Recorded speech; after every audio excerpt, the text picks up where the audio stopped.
السلام علیکم۔ آج میں آپ کی خدمت میں اللہ تعالیٰ کے اسم مبارک اور حضور صلی اللہ علیہ وسلم کے اسم مبارک کی حطاطی نمبر 15 پیش کرتی ہوں۔ اللہ تعالیٰ کا اسم مبارک الغفار، اس کا مطلب ہے بندوں کے گناہ معاف کرنے والا۔ یہ ایک اسم جلالی ہے۔ اس نام کی بہت زیادہ تاثیر ہے۔ اس کے پڑھنے والا ہمیشہ توبہ اور استغفار کا طالب رہتا ہے اور اس بات کا شیدائی رہتا ہے کہ اس سے گناہ بالکل بھی نہ ہوں اور وہ ہمیشہ نیکیاں ہی کرے۔ ہمیشہ وہ توبہ استغفار کرتا رہتا ہے اور ہمیشہ اسی بات کا تصور کرتا رہتا ہے کہ وہ اچھے کام کرے اور نیکیوں کی طرف اس کا دل مائل رہتا ہے اور گناہ سے وہ کتراتا ہے۔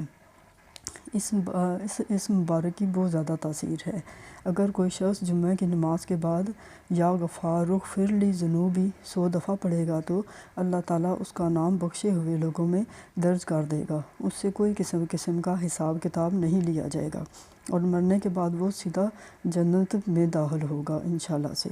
اور اس مبارک کی اور خاصیت یہ ہے کہ جو کوئی شخص ظہر کی نماز کے بعد 3000 دفعہ یا غفار الغفار یا کچھ بھی ان میں سے پڑھے گا، اس کی دعا ایسے قبول ہوگی کہ اگر کوئی اس کا دشمن ہوگا اور وہ اس کی دشمنی پر آمادہ ہے، کسی طرح سے اس کی دشمنی کو نہیں چھوڑ رہا، بہت کوششیں کرنے کے باوجود وہ شخص نہیں مانتا، تو اس مبارک کے پڑھنے کی برکت سے وہ ہمیشہ کے لیے اس کی دشمنی کو چھوڑ دے گا، بلکہ وہ کوشش کرے گا اس کا دشمن کہ کسی طرح سے صلح ہو جائے اور ان کی دشمنی دوستی میں بدل جائے انشاءاللہ سے۔ اس نام کی بہت زیادہ تاثیر ہے کیونکہ اللہ تعالیٰ جو ہے خود بندوں کو معاف کرنے والا ہے، اس کے گناہ معاف کرنے والا ہے، بندوں کی تقصیروں کو معاف کرنے والا ہے، بھلانے والا ہے۔ تو اسی طرح سے وہ یہ تاثیر انسانوں میں بھی پیدا کر دیتا ہے کہ وہ بھی ہمیشہ دوسرے بندوں کو معاف کریں اور ان کے ساتھ اچھا سلوک کریں۔ تو جو شخص یہ نام مبارک پڑھتا رہے گا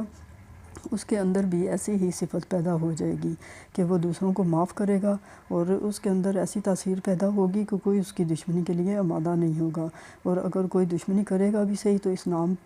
بابرکت کی برکت سے وہ دشمنی چھوڑ دے گا اور ہمیشہ اس کے ساتھ اچھا سلوک کرے گا انشاءاللہ سے۔ اسی طرح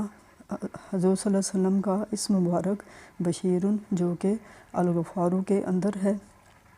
اس کا مطلب ہے خوشخبری دینے والا۔ اور حضور صلی اللہ علیہ وسلم کی ذات پاک جو تھی وہ تو ہر کسی کو پتہ ہے کہ ہر کسی کے لیے خوشخبری کا باعث تھی۔ کبھی بھی ان کی ذات سے کسی کو کوئی تکلیف نہیں پہنچی تھی۔ کوئی دشمن بھی تھا تو وہ ان کی اچھی نیت کی، اچھی جو ہے تربیت کی اور اتنی زیادہ ان کی اچھی فطرت کی جو ہے ہمیشہ تعریفیں کرتے تھے۔